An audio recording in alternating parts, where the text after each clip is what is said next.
Il y a 12 ans, Aurélie Thomas a vu sa vie basculer. Sur l'autoroute, sa voiture a freiné, selon elle, sans raison apparente. Ça, c'est l'état de mon véhicule. On est passé de 130 km à l'heure à l'arrêt en quelques secondes et on s'est fait percuter par le véhicule qui arrivait derrière. On a fini notre course dans l'arrière d'un camion et dû au choc, mon ami a perdu la vie dans cet accident.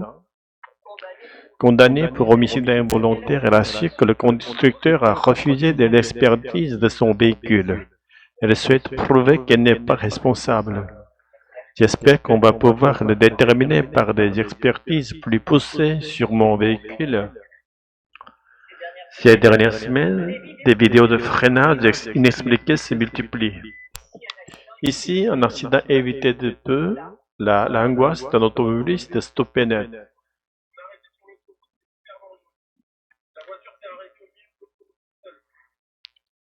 En réponse, le gouvernement lance un appel à témoignages pour mandater les expertises. De plus en plus de récits et de dossiers entre les mains de Maître Thomas Tapiola. Depuis cet été, il y a une petite dizaine de personnes qui se sont manifestées et plusieurs centaines de personnes qui pourraient être concernées par cette problématique des fraises fantômes. Les cas sont très diversifiés, ça va effectivement de la simple frayeur à l'accident mortel. Alors est-on face à un nouveau scandale Takata?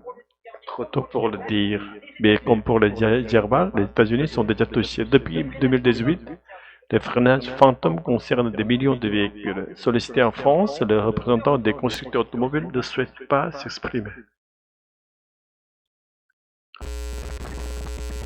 L'Himalaya nommé le Jani Est. 7468 mètres de légende, jusque-là infranchissable. Alors quand Benjamin Védrine et Nicolas Jean arrivent au sommet, c'est l'épuisement et les larmes.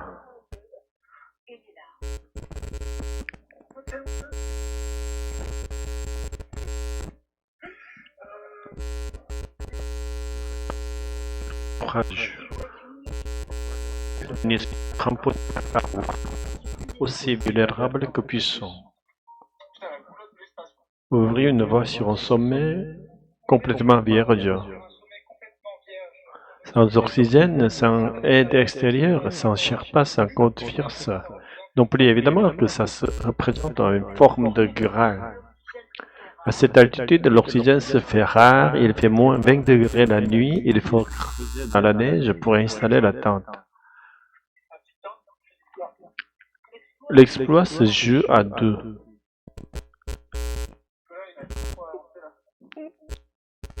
Ici, sur cette arête étroite, tout peut arriver. La symbiose doit être parfaite. On est souvent sans aucune protection. Et c'est pour ça qu'on considère faire des solos à deux. Si l'un tombe, l'autre tombe aussi. On a la vie de notre copain entre nos mains. Quand ils sont arrivés au sommet, les Français n'ont pas planté de drapeau. Ils se sont simplement assis. Une trace éphémère au sommet qui restera dans l'histoire de l'alpinisme.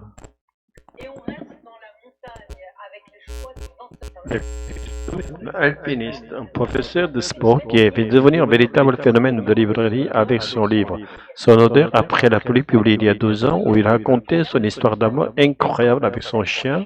C'est un livre qui a été vendu à plus de 700 000 exemplaires, qui a été le coup de cœur des libraires, qui a eu un bouche à l'oreille incroyable, qui a été traduit en 17 langues et qui a inspiré une BD, une pièce de théâtre, un film à venir. 12 ans après cet immense succès, vous revenez avec ce livre-là, Où les étoiles tombent, un récit faux et vivant sur l'accident de votre femme Mathilde, après une chute en parapente, mais d'abord, comment avez-vous vécu cet immense succès aussi fulgurant qu'inattendu pour un prof de sport dans sa montagne? À la fois, ça change tout parce que ça vous donne la possibilité de réorganiser votre vie, de lui donner la direction que vous voulez, puis de disposer de ce luxe qui est le temps libre.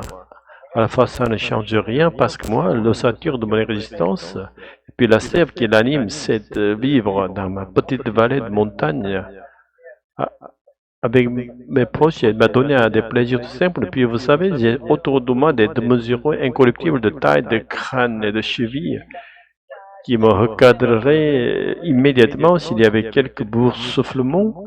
Donc non, c'est très plaisant à vivre, mais ça ne me fait pas vaciller.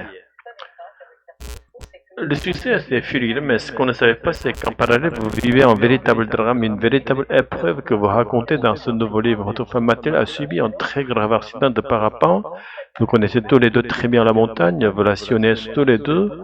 Ce jour-là, c'était il y a 3 ans, elle a failli mourir. Elle fait une chute de 100 mètres, 11 vertèbres cassées, 20 côtes cassées, la moelle épinière touchée. Soudainement, votre vie à tous les deux va basculer. Vous racontez les sentiments qui vous traverse et qui traverse tous les aidants au moment où ils basculent, qu'ils deviennent l'aidant d'une femme qu'il aime.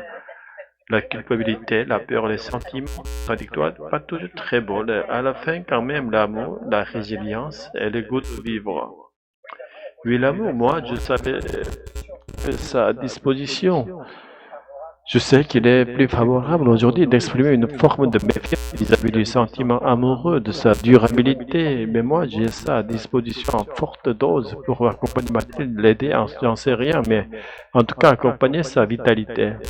Comme vous le dites, l'amour ça ne suffit pas, et l'amour ça vient s'enseigner à d'autres émotions, à d'autres sentiments, à de la culpabilité, à de la fatigue, à de l'harassement, à de la colère, à tout cela. Et c'est une gesticulation, en fait, on fait ce qu'on peut et on apprend chaque jour.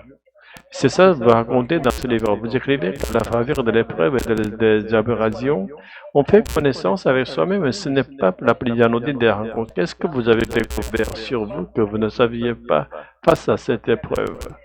Déjà que je l'aimais plus que tout et qu'une vie sans elle n'était pas envisageable. Déjà, c'est quand même un vacillement. S'il était allé au-delà de graves blessures, je ne sais pas ce que j'aurais fait. En fait, j'aurais été perdu.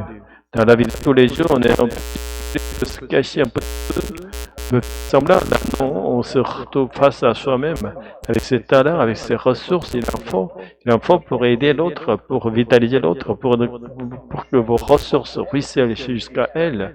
Mais avec vos lacunes, avec vos manques, avec votre inexpérience, heureusement, dans cet affrontement. Comment Mathilde, aujourd'hui, 3 ans après l'accident, est-ce qu'elle a aimé le livre? Mathilde se consacre avec gourmandise à cette vie supplémentaire. Elle se resserre de brioche à la praline, de balade en forêt, afin de ces choses qui peuvent paraître anodines. Quand on a frôlé l'amour, ce sont des luxes. Et là, vu le livre et moi qui me posais la question de la pertinence de la publication lorsqu'elle a lu le livre, lorsque j'ai vu que c'est ce que ça procurait comme épanouissement année, épaississement année, parce qu'en fait, dans toutes les séquelles, il y a, après un accident, il y a les séquelles physiques, il y a le dos cassé, mais la plus dégueulasse de toutes, c'est la perte de la confiance en soi. C'est la perte de l'estime personnelle. Il me semble, d'après ce qu'elle me dit, la lecture de ce livre et le fait que ce soit partagé par le plus grand nombre, en fait, ça vient lui donner des raisons de considérer que sa vie est estimable. Donc là, c'est suffisant pour justifier cet objet que vous avez entre les mains.